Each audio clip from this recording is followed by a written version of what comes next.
Hello बच्चों, चलिए प्रश्न को पढ़ते हैं। एक अनुनाद नली के ऊपर 40 सेंटीमीटर लंबाई तथा 4 ग्राम द्रव्यमान का एक तार अपने दोनों किनारों पर स्थिर अवस्था में रखा गया है। तार अपने दूसरे सन्नादि में कंपन कर अनुनाद नली में स्थित 1 मीटर लंबे वायु स्तंभ को अपनी मूल विधा फंडामेंटल मोड में अनुनादित कर देता है। हवा में ध्वनि की चाल को 340 मीटर प्रति सेकंड मानते हुए तार में तनाव निकालें। तो इस प्रश्न के लिए जो मूल अवधारणा है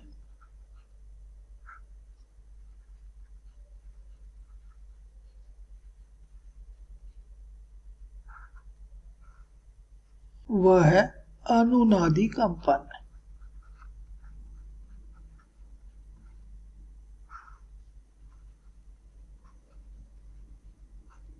इसके अनुसार यदि समान आवृत्ति के दो वस्तुएं पास पास रखी हों और उनमें से एक वस्तु कंपन करना प्रारंभ करे तो दूसरी वस्तु स्वतः ही अपने आप ही कंपन प्रारंभ कर देता है।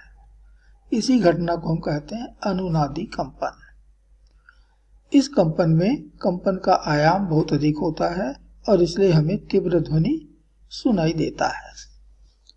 जैसे कि चित्र में दिखाया गया है कि एक तार जो है वो अपने दूसरे सन्नादि की विधा में कंपन कर रहा है। तो जब ये तार अपने दूसरे सन्नादि की विधा में कंपन कर रहा है अर्थात दो लूप बनाते हुए कंपन कर रहा है, तो नीचे जो अनुनाद नली दिया गया है यह अपने मूल विधा में कंपन प्रारंभ कर देता है, अर्थात यहाँ पर अनुनाद होता है। तो मूल विधा में अनुनाद नली के खुले सिरे पर प्रस्पंद बनेगा और बंद सिरा अर्थात पानी की सतह पर निस्पंद बनेगा।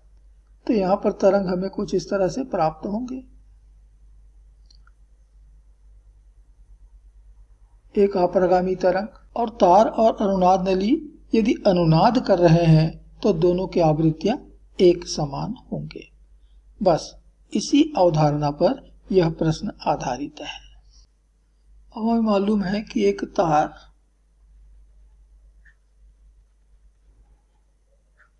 के दूसरे सन्नादि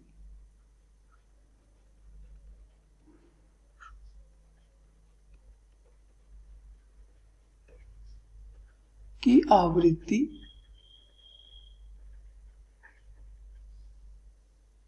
चलिए मैं इसको न्यूवन मानता हूं, तो बराबर होता है 1/L। L को मैं L1 ले लेता हूं तार की लंबाई, गुणित वर्गमूल T/म्यू।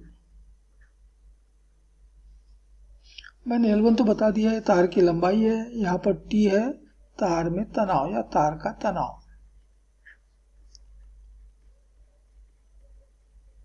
और इस प्रश्न में हमें इसी भौतिक राशि की गणना करनी है। और म्यू यहाँ पर है तार के प्रति एकांक लंबाई का द्रव्यमान,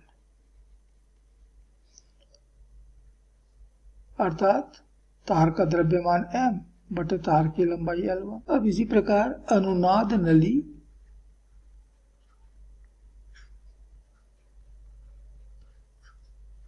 की मूल आवृत्ति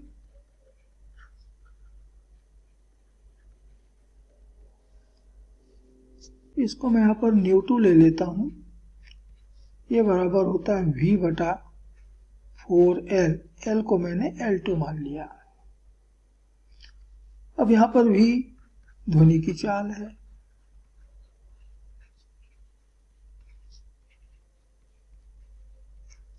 और L2 तो मैंने बता ही दिया, नली की लंबाई है।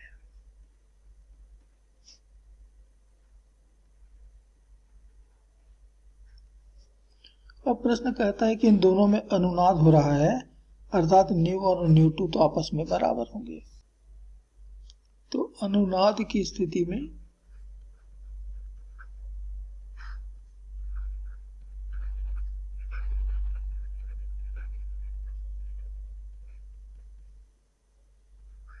तार की आवृत्ति ν1 बराबर होगा अनुनाद नली की आवृत्ति ν2।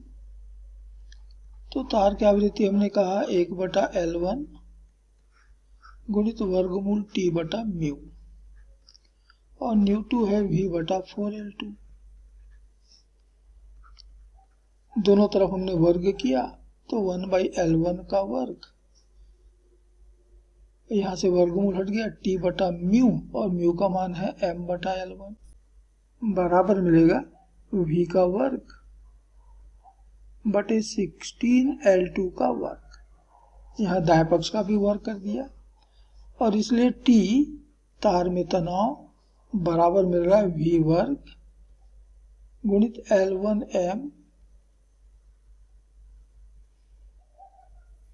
बटे 16L2 का वर्ग। अब प्रश्न में दिए गए, प्रश्न में सारे भौतिक राशियां जो दाएं पक्ष में है के मान हमको दे रखे हैं। तो यहाँ तार की लंबाई अर्थात L1 दिया है 40 सेंटीमीटर, तार का द्रव्यमान m दिया है 4 ग्राम,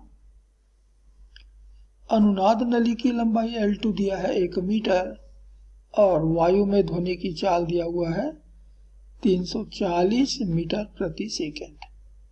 ये सारे मान अब हम अपने सूत्र में रखते हैं। तो तनाव T बराबर मिल जाएगा V, ये दिया है प्रश्न में 340 मीटर प्रति वर्ग सेकंड में अर्थात SI में, गुणित L1 ये दिया है 40 लेकिन सेंटीमीटर में दिया है, इसको मीटर बना लेते हैं 10 का घात 2 से गुणा कर, गुणित m ये दिया है 4 ग्राम अर्थात 4 गुणित 10 का घात 3 किलोग्राम बना लिया